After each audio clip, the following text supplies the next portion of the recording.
guys, welcome back to the channel. Hope everybody's having a good day today. Wanted to pop back in here real quick and chat a little bit about the topic that's still, number one pretty much on everybody's chat list, and that is the issues that we have going on over in Afghanistan.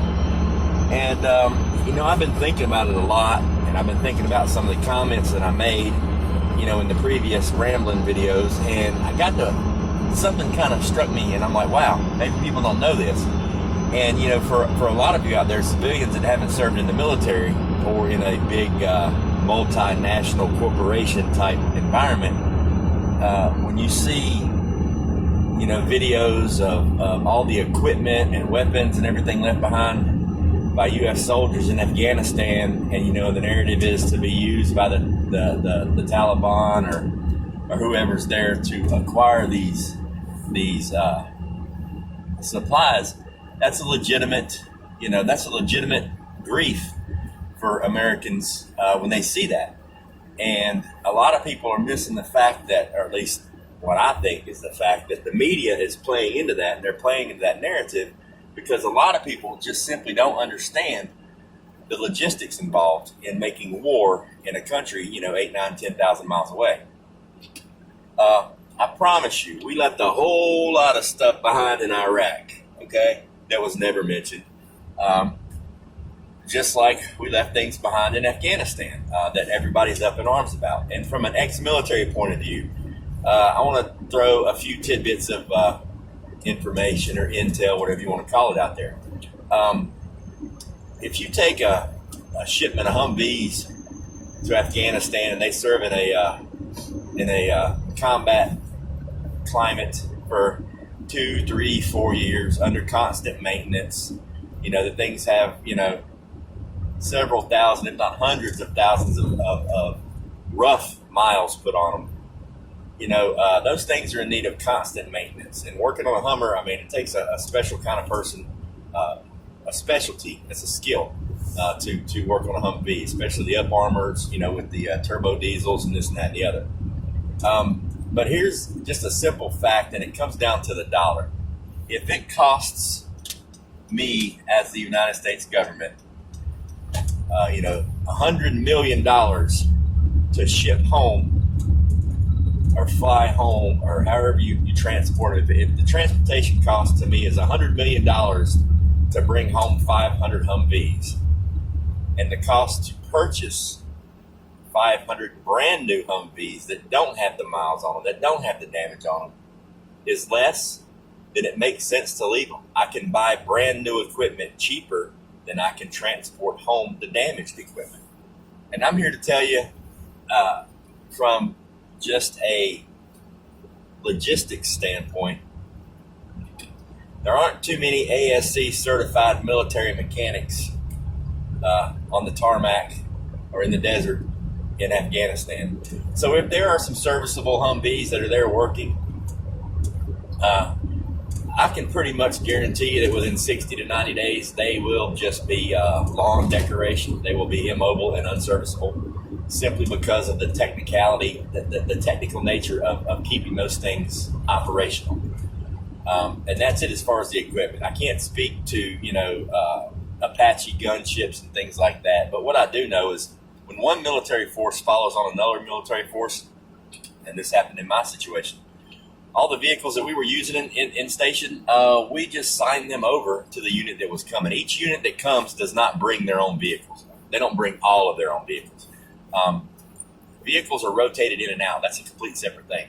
And those vehicles are issued to the units that are there. If you go with 10 vehicles and say one of them gets destroyed, you get issued a new vehicle. They don't call home and put it on a special overnight UPS Humvee transport and fly it to you in theater. Vehicles are constantly being brought in and replaced. So if my unit is going on to replace, say, a cavalry unit that's in country and we're going to be there for a year tour, they pretty much just sign most of, if not all of their vehicles over to us. And that's just the way that works. Those vehicles get rotated from unit to unit in country until they're no longer serviceable, then they're replaced. Now, as far as the weapons, All right, I have no proof of this. I have no inside knowledge of this. This is just me speaking from a creative thinking standpoint. All right, everybody knows that we've been training the Afghan police just like we train the Iraqi police, and we've been training the Afghan army just like we train the Iraqi army. If I am an instructor and I'm instructing these forces on the proper operation of a weapon system, all right, the weapon system that I employ is an American-made weapon system, whether it be an M4, an M60, a Mongoose, a SAW, whatever it is. So let's just say M4s, M16s or M4s. That's the weapon system that I am going to be most competent in teaching other people how to effectively deploy in a combat situation. So I'm probably not going to be teaching the finer arts of the use of an AK-47 simply because that's not what I use. That's not what the American soldier uses. The ammunition that is supplied to the American soldiers is 5.56, not 7.62, unless it's an M60. So it makes sense, instead of having M4s on station and AK-40s on station and having to supply two completely separate types of ammunition, one type of ammunition, the AK-47 round, which is not a round that we use in the United States military in any great amount. It makes no sense to have the Iraqi police or the Afghanistani police using AK-47s and us being responsible for supplying their ammunition. What does make sense is that we issue them United States-made M4s, M16A2s, things of that nature, just like we issue them to the soldiers here. So, critically thinking, I would say that somewhere in the military budget, the Iraqi National Police, the Iraqi Army, Defense Force, whatever you want to call them, they were issued United States-made weapons. They were basically given United States-made weapons. That room you saw, the weapons cache, in my personal opinion, that was simply the arms room where the weapons were stored when those guys weren't on duty, just like the arms rooms that are there for the U.S. soldiers. Now, granted, in country, in combat, I didn't have an arms room, so to speak, where my weapons stayed with me at all times. Now, there was an arms room and an armor on station at most of the FOBs that was there to do maintenance on weapons and to issue new weapons for weapons that were destroyed or lost or something like that in combat. So just seeing a room full of weapons doesn't mean the U.S. just abandoned these weapons. Those weapons were probably issued to the Afghani people. Those weapons actually belong to the Afghani people. Okay? And then you fall back on another thing, you know. Yes, they have American-made M4s shooting 5.56 ammo. Well, guess what? When the ammo runs out, those weapons are not serviceable anymore because really isn't a big supply demand for 5.56 in Afghanistan or Iraq or Pakistan and places like this, because their primary weapon of destruction is an AK-47, which fires 7.62 by 39, I believe. So, yeah. And the gist of the story is, instead of following the media hoopla, the U.S. left all this, yes, the U.S. leaves shit behind, and probably every war we've ever been in. All right, if it costs more to bring it home than it does to just leave it, render it unserviceable, and buy new, that's what the U.S. military does. That's why the budget is as big as it is. Okay, and so here's a scenario for you. Billy Bob got shot by an American-made M4 while deployed to Afghanistan. Oh, that's what you see on the headlines. In capital letters, American-made M16 or M4 is what was used to shoot an American soldier. That's what you see. That's what they want you to see. It was an American-made M4. That's not the gist of the story. The gist of the story is Billy Bob got shot in combat, fighting for his country. If I'm Billy Bob, it doesn't really matter to me if I got shot with an M4, an AK-47, a slingshot, or a bow and arrow. The point of the story is I got wounded in combat, okay? Let's get off of that narrative that, we set the whole thing up and look at the bigger picture, what's going on here. Look at how the Taliban is transformed.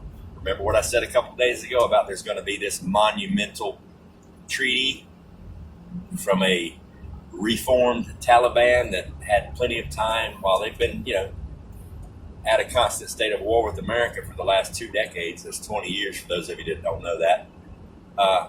They managed to be super, super clean, well-bathed, brand new clothes, shiny weapons, not even out of breath or dirty when they stormed the Capitol as they blitzkrieged across the mountainous countryside and unbearable terrain of Afghanistan and completely took over the entire country, as the media would have you believe.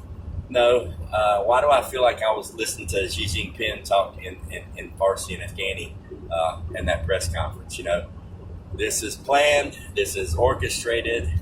They'll probably, I may even coin the term the new Taliban or the reformed Taliban. You know, probably the new Taliban with their new beliefs and how they're going to be more tolerant of women, and they're not going to take out any frustrations on the Iraqi people. They're going to do their best to make peace and solidify their own nation, which will be recognized by China, which will be recognized by several other nations around the world. That's the bigger picture, people. Not a room full of M4s that were given to or sold to the Iraqi people. That property, it's not our property anymore. It was issued. It's over. It's done. So that's the bigger picture. Keep your eyes open for this monumental, groundbreaking, once-in-a-lifetime peace accord brokered with Southwest Asia, the Middle East, whatever you want to call it. Yeah, I think that'll be, that's upcoming. It's going to get fun around here, boys and girls. Thanks for listening to me ramble. I'll talk to you later.